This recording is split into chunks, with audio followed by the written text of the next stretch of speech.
Just because you hear it online doesn't necessarily mean it's true. There's plenty of truth out there, but there's also plenty of half truths and misleading statements.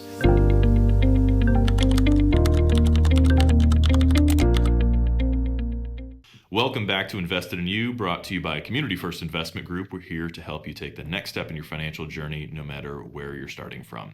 I'm your host, Nate Hasto, and today we're wrapping up our incredible first season together. You may recognize Karen Munsey back from episode 1. We thought it was only fitting to have her back in today to recap our full first season and talk about some of her takeaways, and just have a little bit of discussion back and forth in preparation for season 2. So, hi Karen, how are you today? Good. Thanks for having me back. I'm happy to have you anytime. So, as a quick recap, we have 10 episodes in so far, and so this will be 11. Obviously, episode 1, we did a little bit of introducing the group, our mission, the goal for the podcast. Hopefully it was effective. We really wanted to make sure it was educational. And I guess we'll find out in this discussion if it is educational or not. But in episode 2, we covered some basic investment concepts. And we didn't go into a ton of depth, but we really hit surface level on that. What would you say was your biggest takeaway from episode 2? Why investing matters. I think sometimes, depending on where you're at in your stage of life, you feel like you can't or you don't have to yet. So I thought that you really summed up why it's a good idea to start investing. Absolutely. Yeah, there are very few people I've run into that have said, I wish I would have waited longer to invest. So I think it's a big deal, and you're right. It's not always convenient, though, no, it's to not. start investing. In fact, it's usually a little uncomfortable. So it is uncomfortable. It can be, especially when you're younger. As are most things when you do something new, right? Exactly. Episode 3, we went through and clarified the difference between saving and investing, and those are two, I think, often interchanged words. People use them as if they're the same thing. Yes. But what would you say your biggest takeaway from that episode was? If you do your planning correctly and you really map out what you have, you can do both. Absolutely. And I think having a financial advisor guide you in that aspect really maximizes what you can do. Definitely. Yeah, they're different objectives, but the action of putting money away is very much the same. It just depends on where you're diverting those funds to. So, wonderful. In episode 4, we did an overview of retirement planning. What stood out for you in that episode? The different stages, I think. The age stages, when you're a little bit younger, mid, and then ready for retirement. Just the different stages and what you need to be looking for. Absolutely. And what you need to be doing in those stages. Yeah, I think when we talk with folks who want to do retirement planning in their 30s or 40s, first of all, that's awesome. That's incredible. Because they're looking towards the future. They want to have kind of a big picture approach to their financial strategy. Yeah. But truth be told, your aspirations and vision of what retirement will be in your 30s or 40s tends to be radically different than what you actually think you want your retirement to be in your 50s, 60s, or 70s, depending on how long you're waiting to retire. And I'm getting in that later stage, so I can attest to it is different. Awesome. It is different. And any other considerations that stood out for you on that? My age now, looking at healthcare, how is that going to change? If depending on when I retire, will I have those Medicare benefits? Mm-hmm. And if not, what am I going to do to take care of my medical? Yep. So, and I think a lot of people don't think about that either. Yeah, I would agree. It's definitely one of the biggest costs that people are going to have to be able to find a way to pay for in retirement. We'll just say it's not a fun thing to budget for. Mm-hmm. It's not something people are aspirational towards come retirement time. So no, because we're all going to be healthy and we'll never need health care. Of course, yeah. Which is not true. In episode 5, we broke down the pillars of a full financial plan. What stood out to you from that episode? That really no two financial plans are the same. I mean, your financial plan is going to be different from mine. Mine is going to be different from my daughter's. We all have different expectations for retirement, for financial planning, what we want to do in the next 10 years. So everyone is a little bit different. Yeah, I think that's one of those things that makes it so dangerous getting opinions of other people on what you should do with your finances. It's Yes, such a personal aspect of life in general. it is. It truly is. In episode 6, we talked about some common pitfalls and how to avoid them. Um, what was the thing that stood out for you in that? Emotional investing. Oh, tell me more. Well, you can't turn on the news and not hear, oh, gloom and doom, Yep. or oh, this is the next greatest thing, and people jump on that bandwagon, and it's when you're investing, you really need to take stock of what you're truly wanting out of your investments, and looking at, like in episode 5, your financial plan. Does it fit in your long-term financial plan? Absolutely. And so that's kind of what stuck out to me. Absolutely. And I think you're spot on. The emotional aspect is both fear and greed, right? That kind of comes into the equation there. The news does a great job with the fear part. Oh, yes.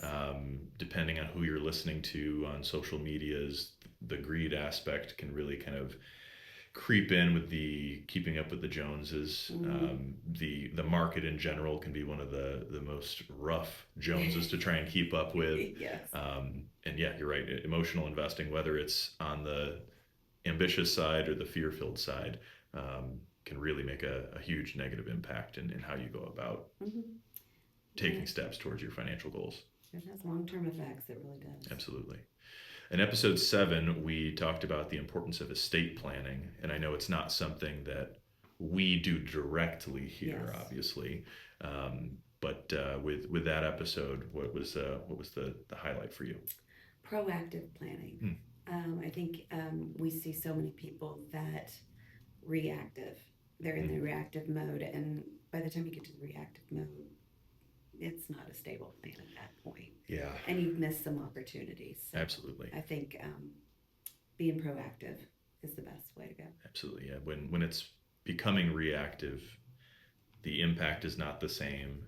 The timing is certainly not ideal, and you're right. I think it does eliminate a lot of the potential benefits that could have been realized if we just took a step. I would say a little early is better than a little late. Yes. Absolutely. So yeah, I totally agree with you. Episode 8, we talked about how business owners can plan for growth, transition, and retirement.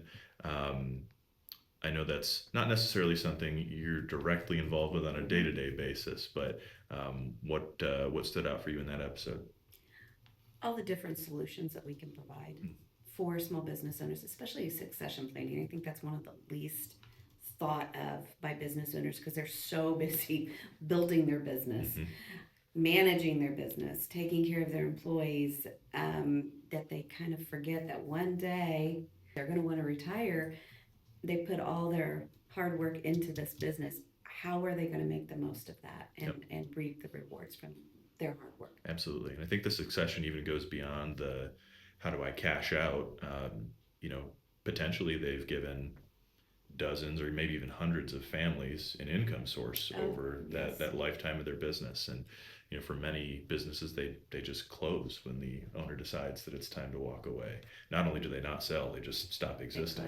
Yes. And those jobs for small and mid-sized businesses in the U.S. are just so imperative for so many families. So beginning with an exit plan, and ideally an exit plan that involves, if it's a successful business, keeping it running, keeping it afloat, keeping it successful, and continuing to provide that income that's sorely needed for families around the U.S. Episode 9, we talked about and clarified common myths or rumors about investing. I feel like that's always a fun topic. And there's plenty of content. So there's no shortage on that side. There's lots of content. What caught your ear on that one? It's information overload. Yeah. And I think you need to be able to fact check and know what information you're allowing to influence your decisions. Absolutely. It's so hard to just be mindful enough to know what you don't know. And just because you hear it online doesn't necessarily mean it's true. There's plenty of truth out there, but there's also plenty of half-truths and misleading statements.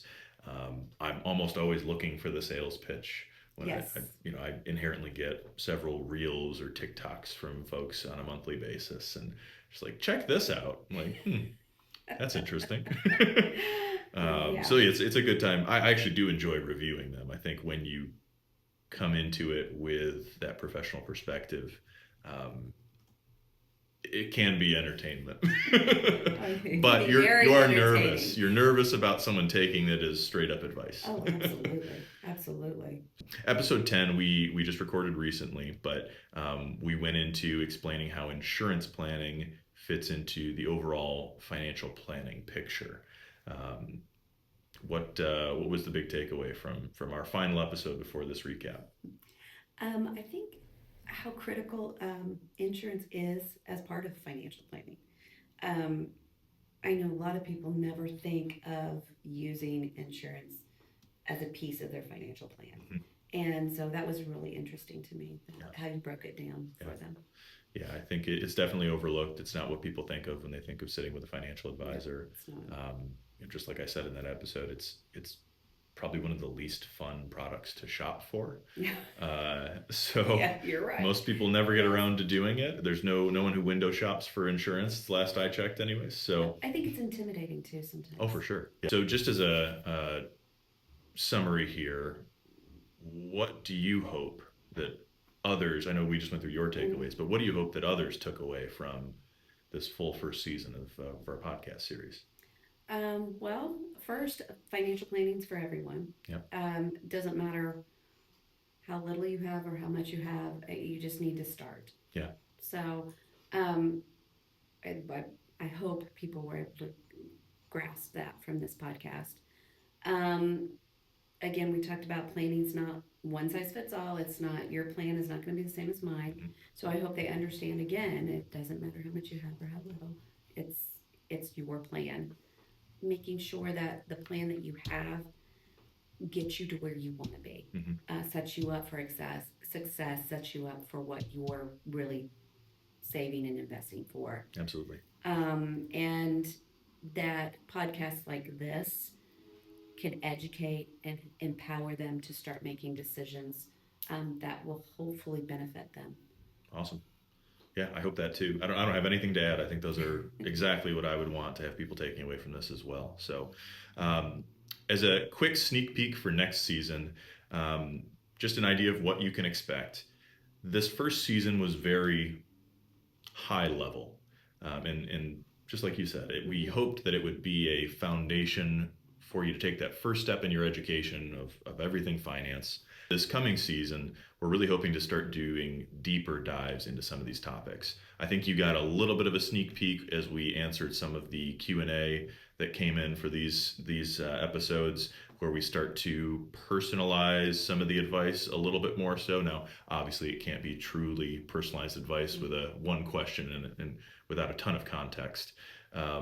But that's a general sneak peek into what we may be able to get into a little bit more in the future. We hope to have more guests. We'd love to have you back, Karen, but we're hoping to have additional guests in season 2 to hopefully break down some of those topics in even more depth, and get some additional experts in who are not named Nate into this this future season. I want to thank everyone for joining us on this final episode of season 1, Invested in You, brought to you by Community First Investment Group. Here for your now, here for your future. Again, we created this podcast to help you take the next step in your financial journey, no matter where you're starting from. Be sure to check us out on Facebook and LinkedIn. Season 2 is already in the works, and we can't wait to bring you even more episodes. Visit cfigadvisors.com to connect with us anytime, and we'll see you in season 2. The opinions voiced in this podcast are for general information only and are not intended to provide specific advice or recommendations for any individual. To determine which strategies or investments may be suitable for you, consult the appropriate qualified professional prior to making a decision. Securities and advisory services are offered through LPL Financial, a registered investment advisor and broker-dealer, member FINRA SIPC. Insurance products are offered through LPL or its licensed affiliates. Community First Bank and Community First Investment Group are not registered as a broker-dealer or investment advisor. Registered representatives of LPL offer products and services using Community First Investment Group and may also be employees of Community First Bank. These products and services are being offered through LPL or its affiliates, which are separate entities from and not affiliates of Community First Bank or Community First Investment Group. Securities and insurance offered through LPL or its affiliates are not FDIC insured by FDIC or any other government agency, not bank guaranteed, not bank deposits or obligations, may lose value. There is no assurance that techniques and strategies discussed are suitable for all investors or will yield positive outcomes. The purchase of certain securities may be required to affect some of these strategies. Investments involve risk, include possible loss of principal. Individual tax and legal matters should be discussed with your tax or legal professional.